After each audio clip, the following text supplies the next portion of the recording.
Entre Laurent Ruquier et son ancienne productrice Catherine Barma, l'âge de guerre n'est pas près d'être enterré. La preuve avec la nouvelle attaque envoyée par l'animateur lors d'un « entretien pour Téléstar », paru le 20 février 2023. Le 4 juillet 2020, Laurent Ruquier animait sa dernière émission d'On n'est pas couché sur France 2, après en avoir tenu les rênes pendant 14 ans.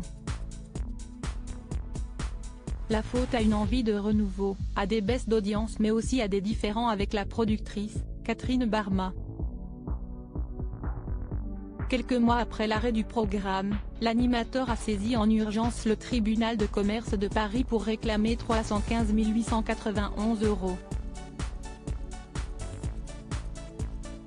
Quant à cette dernière, elle a aussi porté plainte contre l'animateur, lui reprochant d'avoir rompu unilatéralement leur contrat. Le début d'une guerre devant les tribunaux, mais aussi d'attaques au travers de différentes interviews.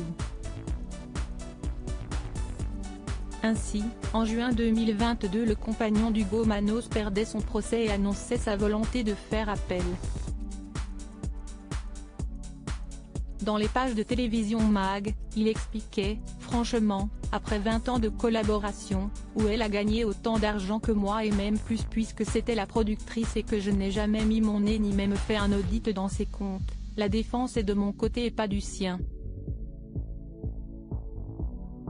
8 mois plus tard, il s'est de nouveau exprimé sur le sujet dans les pages de Téléstar.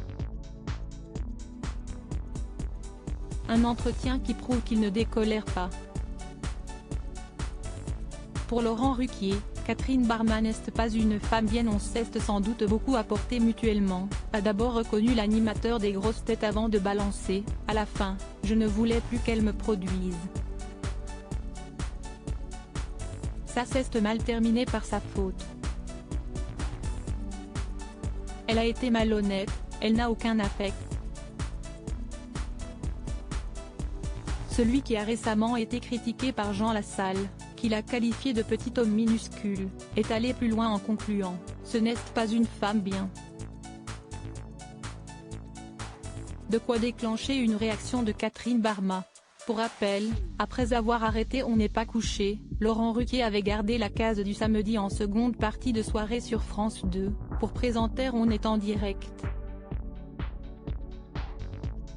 Exit Catherine Barma, il s'était associé à Philippe Tullier pour proposer ce programme. Après avoir animé l'émission seul, puis en duo avec Léa Salamé, il avait décidé d'arrêter ce nouveau projet à l'été 2022. La fin d'une ère de 16 ans pour le présentateur comme pour les téléspectateurs.